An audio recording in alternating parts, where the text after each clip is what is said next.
Hello, good evening. Happy New Year to you. Welcome to Look North. Our top story tonight.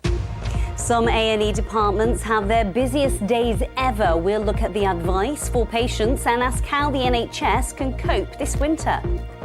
Well, it is serious because, of course, we want to get the right care to the right patient at the right time and in the right place. And sometimes we're not able to do that. Health experts call for a return to staying at home or mask wearing if you're ill. Also tonight, criticism that not enough has been done to protect children from harmful content online. The young cyclist whose racing career is going up a gear thanks to a prosthetic arm. And we've got the latest on Thor, the young walrus who brought Scarborough's New Year's celebration to a standstill. A very windy and often very mild week to come. Rain in the forecast, but tomorrow will be much brighter. Join me for that week ahead forecast.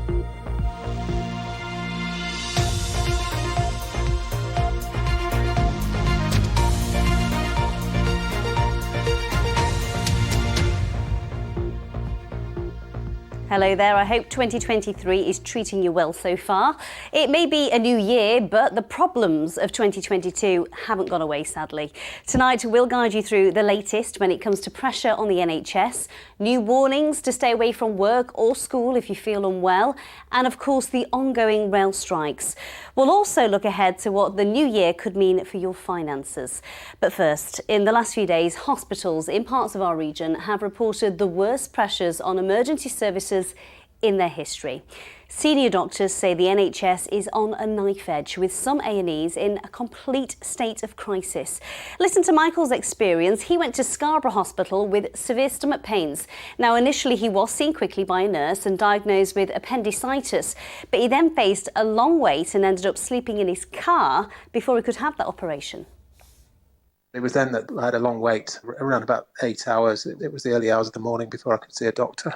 The ward was really busy. The hospital was really busy. There were beds on the sides of the corridors and lots of frustrated people in the waiting room who'd been there longer than I had.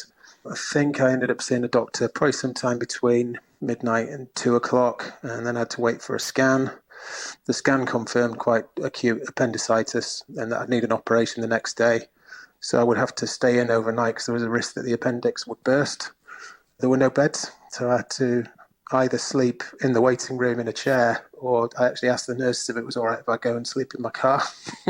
So I ended up getting some blankets from the nurses and sleeping in the car for a few hours and then heading back into the hospital in the morning for the operation. Well, we hope Michael is recovering well. York and Scarborough Teaching Hospital says increased staff absence and high numbers of patients waiting to be discharged has had an impact on their emergency departments.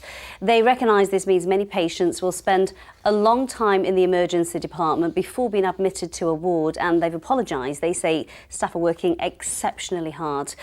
Let's have a look now at the picture right across our region. Our health correspondent Jamie Coulson is at Leeds General Infirmary for us tonight.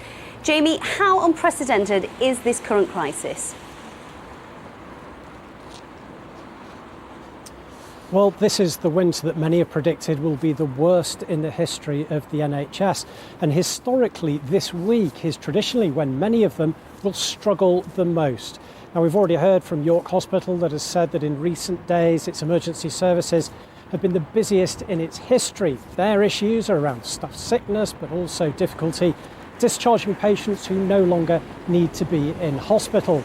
Elsewhere, trusts like here in West Yorkshire have reported large numbers of patients with flu-like symptoms or other respiratory illness, not all of whom necessarily need hospital care. Well, I've been speaking to Dr. Nigel Wells from the Integrated Care Board in North Yorkshire, which brings health and social care together, and he's painted the picture in that part of the region. Well, we always see a pressure in winter, and that's not unexpected. But what we're seeing this year is the recovery out of the pandemic. We're also seeing the fact that we've got a flu surge, COVID that's in the background, and then issues like other respiratory illnesses and the strep A bits and pieces in children as well. So we're seeing all of that coming at once and coming across the holiday periods, and that's giving us this picture at the minute. Well, it is serious because, of course, we want to get the right care to the right patient at the right time and in the right place. And sometimes we're not able to do that. And our focus and our purpose is to do that as the NHS. And that's what we'll strive to do and continue to do. The government say they are investing in health and social care, including funding to speed up hospital discharges and also creating the equivalent of an extra 7,000 hospital beds for this winter.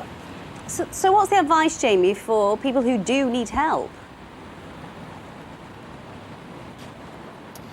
Well, the NHS is urging people to use services responsibly and appropriately. So if you have a life-threatening emergency, then clearly an accident and emergency is the right place for you to be. Likewise, if you have something less serious, then perhaps consider using NHS 111 or even a local pharmacy. The NHS are urging people who have urgent care needs to come forward, but what they say is they are treating people in order of priority. So the sickest will be seen first, but those people who are not as poorly may well have to wait. Jamie, thank you. Well, we heard there, didn't we, about the high levels of flu and COVID and strep A. They've prompted new guidance from medical experts as workplaces and schools reopen after the Christmas break. Now, the advice says children and adults should try to stay at home if they have a temperature and wear a mask if they do go out. Dr. Nicholas Aigbugon from the Yorkshire and the Humber Health Protection Team has been explaining this new guidance. Our advice is to try and protect children and protect others who may be in contact with them. So the key advice is for children who are eligible for the influenza vaccination to get vaccinated as soon as possible if they have not received their vaccination. And these are children who are 2 to 3 years old, children in primary school, and some children of secondary school age. It's also important to remember that if children are unwell with respiratory infection and fever, then the advice is for them not to go to school. How poorly does the child need to be? Because coughs and colds are really common this time of year. That's why we're including fever as a key symptom to watch out for.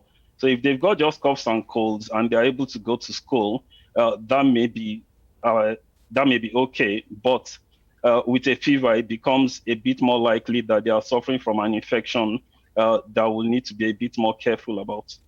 Why are we seeing greater levels of flu this year? There are a number of reasons why this could be the case. One of the reasons is that this time last year, there was very little mixing amongst people compared to what we are seeing now because of the COVID pandemic restrictions. A lot of these restrictions are no longer in place, so people are mixing much freer than they were doing this time last year. We also know that because people were not significantly exposed to influenza and a few other viruses last year, their immunity levels to these viruses are a little lower, and because of that, they are more susceptible to the infections. Very briefly, there's new guidance on mask wearing if people feel unwell. How compliant do you think they'll be on that? It is important to follow the advice as much as possible. And the advice is if one is unwell with respiratory symptoms, it's best for them to stay at home as much as possible if they can. But if they are not able to do that, then they should put on a mask to try and protect themselves and protect other people as well. Do you see tighter restrictions being introduced like we've seen the last couple of years if the pressure on our hospitals doesn't come down? It is difficult to tell at this stage, but we hope that with people following the advice that we've issued, such advice may remain, it might be much less likely to issue such guidance in future. Dr. Aigbugon, thank you for your time. Let's move away from healthcare now and onto the trains, or not, as today may be the case. As many return to work and school after the festive break, there's a fresh wave of strikes, which means most rail passengers have had to find alternative transport. RMT union members have started 2 48-hour walkouts, with ASLEF drivers striking on Thursday. Train operators are advising people not to travel. Ian Reeves reports from York. It will supposedly be the worst week of rail disruption for 30 years. Well, it's been a little bit disruptive, but I mean, we've accepted that disruption and planned it. Something needs to be done as far as the pay for everyone involved. So I think they are striking for the right reasons, and I hope things get resolved. I think they're greedy, to be honest. I don't agree with it at all. Not at all. I think they get paid quite a lot of money. So I just think what they're doing now to the economy is pretty rubbish. The RMT union held the first of 2 48-hour strikes today. Another will follow on Friday. Members of the train drivers' union, ASLEF, will strike on Thursday. On this picket line in York this morning, RMT members were keen to point out that the strikes are not just about money. An offer of 9% over 2 years has been made, but there's also a big concern that the government would like many trains to be operated only by drivers. The guards' role would be downgraded. They want trains to be run only by drivers, take us off a board, which means there's only going to be one person on a train, maybe 2 people on a train, and in the end it's not going to be safe for the general public to travel, especially with all the stuff we see on the modern railway as well. So safety is a big part of it as well, which is not, it's kind of been overlooked. 2 of the trade unions on Network Rail have settled the dispute and accepted the offer. The RMT sadly decided to reject it and are continuing with strikes. I would much rather they got off the picket line and got back round the negotiating table to hammer out a deal on reform and on pay with the employers, and that's what I and the Rail Minister will continue trying to encourage them to do. And while that and other terms and conditions remain an issue, the consequences this week will be 80,000 cancelled trains and perhaps 16 million journeys affected. Ian Reeve, BBC Look North, York. And you can see more detail about the impact on services in a daily calendar on the BBC News website. Let's take a look now at some more stories coming into our newsroom today. Police say that 2 men arrested in connection with the disappearance of a Doncaster boy in 2007 remain under investigation. Andrew Gosden, then 14, was last seen getting off a train in London after leaving his home. The men were detained over a year ago on suspicion of kidnap and human trafficking. South Yorkshire Police said today that devices seized from the men were still under examination. A brand new £1 million library has opened today in Haxby near York. The new library will also be a social hub with a cafe, free Wi-Fi, computers to use and community events planned. It's been opened by Explore, the organisation that now runs the library service on behalf of York Council. The £1 million investment from City of York Council is very, very significant for us as a library service. It shows how they value the library service, it shows how they value the communities in order to provide that library service for them, and it's real joy that it's actually been realised today and we're actually opening our doors for the first time. Next night, the government is facing mounting criticism from children's organisations for failing to protect young people from harmful material online. The NSPCC estimates that every day about 12 children are at risk of an online grooming in Yorkshire and the Humber region.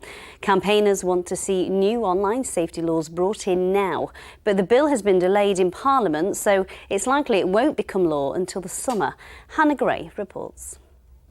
Carl is from North Yorkshire. He wants to be kept anonymous.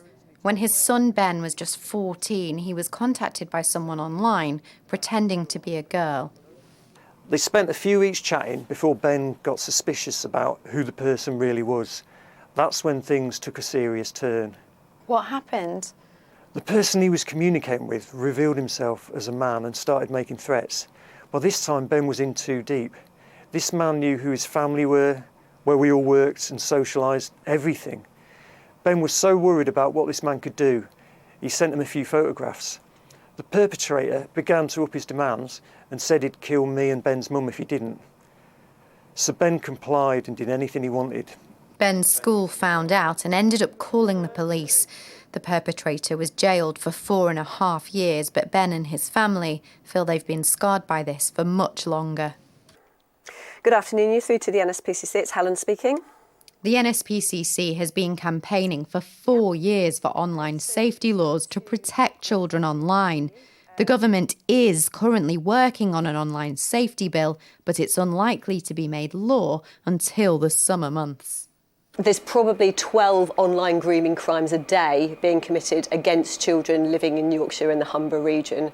Now that's far too many, and that's why we're calling on the government to really push this bill through. We're pleased that it's now at second stage of committee, but it really needs to be enacted and really to help keep our children safe.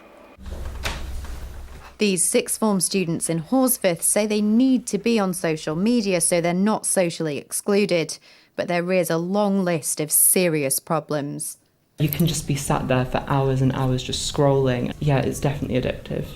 I have to uninstall things like Instagram and Twitter from my phone before exams because I know I just won't be able to crack down and do any work or revision if I have them there. You can find things so easily, and for young children to be on those sites, it can be really dangerous. I think that anybody who uses any form of social media is definitely going to come across something which they either don't like or that is inappropriate for them to see. I've reported a number of things like Instagram accounts that would post gore, and they just say that that's not against our community guidelines. There is that real sense of lawlessness when it comes to it, there's no real rule book. The government says the online safety bill will mean tech companies will need to protect young people from inappropriate content, but much of the detail is still being debated. Hannah Gray, BBC Look North. Cost of living crisis, that was a phrase we heard a lot last year, wasn't it? So what does 2023 have in store for your finances? Whether it's paying off the Christmas debt, interest rates on your savings or keeping an eye on the energy bills, I've been getting some advice from Ian Brewer. He's a finance expert at the Bradford District Credit Union. I asked him how we can balance the books post-Christmas. So you need to know what the bills are that's going to be coming in. You need to find out the income that you've got and take away the money you've got going out and being able to formulate a budget. That's the one thing that's going to help you stay in control going into 2023. One of the big expenses for people are energy costs. We know there are changes coming in April. Lots of people will be having the heating on, it's cold. Yes. What can we expect from April onwards? Well, as it stands at the moment, there's going to be no other financial support. In terms of the cost of living payment, there is a bit of support there, isn't there? Talk us through that. Yes, there is. After April, there's going to be a payment of £900 for people on low incomes. I'm not sure exactly how that's going to be given to people, but there is a £900 package there. £150 for people on benefits, and another sum of money for people that are on pensions towards their winter fuel allowance. Council tax, there is talk of it going up. What do we know about that? Well, no budgets have been set so far, but anybody who is going to struggle with their council tax or not sure what's going to be happening with their council tax should get in touch with their local council, find out what rebates that there are. You might be entitled to have a discount on that. So don't suffer in silence, find out what benefits are available to you, but have a word with your council. Savings. It's good news for people who have got savings. This is very, very true. But I would also recommend that people do get into savings habit. We're part of a credit union, we've got 9,000 people saving £7.5 million. Every one of those people said that they couldn't save. It is possible to save, even if it's just £10, £13, £15 a month, £25 a month, whatever you can afford. Put money aside, make that your resolution to put money aside, contact your local credit union. Let's end on a positive. Wages are due to increase, benefits and pensions as well. Of course, they won't necessarily keep in line with inflation if that continues. They won't keep in line with energy costs and everything else along with that. So even if you know that you're going to get a rise, factor that into your budget, but also be realistic about what's going out and cut your cloth to suit. Ian Brewer, thank you for your advice. Thank you very much. Sheffield Wednesday moved into the League One automatic promotion places in some style, thumping Cambridge United 5-0. Josh Windass netted a hat-trick. They're 2 points clear of third place to Ipswich, but 4 behind top of the table Plymouth. Barnsley dropped to 6th after losing to Bolton. They look very calm about winning that one. Leeds Rhinos legend Kevin Sinfield has been talking about his new role as defence coach for England's rugby union team. He spoke very warmly of his old club and says they'll always be with him. I love Leeds Rhinos. I love the city. I love my time in Leeds. I'm indebted to the people there. You know, to have the opportunity now to work for my country is really, really important to me, and hopefully I'll still represent Leeds within this. Now, an 11-year-old girl is riding high in Yorkshire cyclocross series after a prosthetic arm was built to allow her to compete. Elsie Hughes from Ripponden, who was born with a missing arm, has finished the season in second place in her age group. She competes alongside non-disabled riders. We first met Elsie 4 years ago when she was just starting out in competitive cycling. And it's fair to say she's come a very long way since then, as Sally Hurst has been finding out. Peel Park, Bank Holiday Monday, and the last event in the Yorkshire Cyclocross Series has brought the region's hardiest riders to the start line. Amongst them, 11-year-old Elsie Hughes. I love it because it's like there's mud and lots of downhills, and it's just enjoyable and you can be with all your friends whilst you're riding. This was Elsie 4 years ago. We filmed with her as she had a bespoke cycling limb made for her at Seacroft Hospital in Leeds. When I was younger I was fast, but now I'm like very fast. Since then the arm has been adapted further to allow full rotation, and her bike is fitted with dual action hydraulic brakes. I think I'm getting faster and I'm getting more of a straighter back whilst I'm riding, because I used to just lean rather than have an arm that's the same length as my other arm. That technology combined with talent and training has helped Elsie become the strong rider she is today. She rides stuff that most adults can't get up, but she has to adapt a riding style to because she can't get out the saddle. But like on mountain biking, I'm struggling on the single trails. I'm struggling to keep up with her. The big change in the last 5 or 6 years is she's gone from being enthusiastic, wild, falling off all over the place and not bothering about it, to now she hardly ever falls off. Her skill levels are absolutely through the roof. So that's been the progress, really. Even the most skillful riders can't win every race, and this time Elsie finished 4th. But she completes the Yorkshire Series in 2nd place overall, and at 11 years old, there'll be plenty more podiums ahead. A lot of the time I do have quite a strong start, and then I suppose I just get quite tired towards the end, and then just keep pedalling and not just stop, because if you stop you're not going to go anywhere and you're not going to get to the finish line. I someday want to go like to Belgium and like race with all the fast people, but I don't know. I don't think I'll ever stop loving it. I hope I carry on doing it when I'm older. Sally Hurst, BBC Look North, Bradford. Wow, isn't she fantastic? She really is so inspiring. 2023 is going to be a big year for you as well, Tanya. You've got big news. Yes, I'm moving on from Look North at the end of the month. You've got to put up with me for a few more weeks, yes. But yes, I'm going out into the big wide world of freelancing. Oh, well, good luck, Tanya. Scary, We're going to really miss exciting. you. After how many years? We won't go into that. Quite a lot. We'll say a lot. As many as Paul Hudson. A lifetime. Yes. Thank you, Tanya. We'll miss you. Finally tonight, here is the big news. It's been in the news, I think it's made news across the globe actually. A walrus has made headlines after being spotted in Scarborough on New Year's Eve. It's on the move again. The young male, who has been nicknamed Thor, has moved further north. He was first spotted relaxing and catching up some festive rest on the harbour slipway in Scarborough. He attracted huge crowds and caused the town's New Year fireworks to be cancelled. He's even inspired local artists to paint his portrait. We recently swam up to Blythe in Northumberland to rest on a pontoon, but he's on the move again. Marine experts hope he's now heading back to his normal Arctic waters. Well, it'll certainly be cooler there, won't it? Because it's been quite mild over Christmas. It's been really wet and soggy as well, hasn't it? Paul's here with the latest. Happy New Year to you, Happy New Paul. Year, nice to see you. It's been soggy. Well, it has, but actually the rainfall figures for December are below average, and that's because obviously the first half of December was amongst the coldest start to December on record. But of course, over the Christmas period, it's been very wet. I mean, the interesting thing is we've got some very mild air to come this week, and that's all part and parcel of what's going on across Europe. I mean, some of the records that have been broken across Europe have been absolutely remarkable. Now, that's got a direct consequence for us here in the UK, because what that's doing is it's cutting demand for heating, so the demand for gas has gone through the floor. And it's been very windy as well, so wind power generation across the UK and across North West Europe has been at its maximum tilt. So what that means is wholesale gas prices have collapsed, and it's not really been reported much in the news, but gas prices are falling and dropping like a stone. That won't have an impact on our consumer prices in the short term, but if it carries on like this, there might be a glimmer of hope this year, later in the year, for gas prices to finally start coming down, and it's all part and parcel of the weather. Paul, thank you. That'll be good news for some people, won't it? Well, I am. A lot of people will be if it means the bills eventually come down. That's absolutely right. So very mild. We'll get onto the forecast in a minute, but very mild, very windy over the next few days.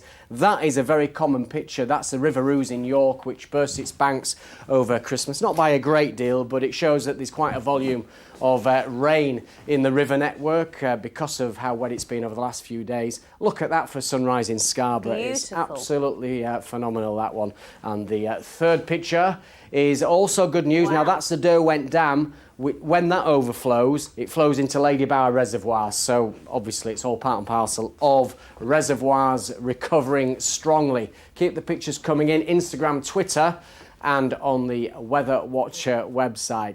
So the wind will be the main focus of the weather actually over the next 24 hours. Gusts around 50 miles an hour, but it will be a good deal brighter. That's the good news. Sunshine, blustery showers, especially for North and West Yorkshire. Look how tightly packed those isobars are, and it's a conveyor belt of weather fronts. Strong winds driving one weather front after another, some to come Thursday night, again into Friday night and Saturday morning. And a lot of cloud across us at the moment. That cloud is bringing, or continues to bring, some rain up from the southwest, some heavier bursts to come for a time, but eventually the back edge comes across Yorkshire during the early hours of the morning. A very mild night. These are the lowest temperatures tonight, around 9 or 10 degrees. So tomorrow's high water times, Filey 2:21, Bridlington at 2:36. So very windy tomorrow. Blustery showers, especially for areas to the north of Leeds and Bradford, northwestern parts of our region, to the east and to the south. It should be largely dry with some sunshine. Gusts 50 miles an hour, but very mild. 13 degrees is around about 6 degrees above average. Thursday, a bright start, a little rain later, not a great deal. Wet Thursday night. Friday looks mostly dry and bright. That's the forecast. Thank you. It's nice to be back to normal, isn't it? It is. Thank you, Paul. He says that with such sincerity, doesn't he? That's it from us. Kathy Booth will be here with the late news. Happy New Year again to you. I hope it's a good year ahead for you. Bye-bye from all of us here.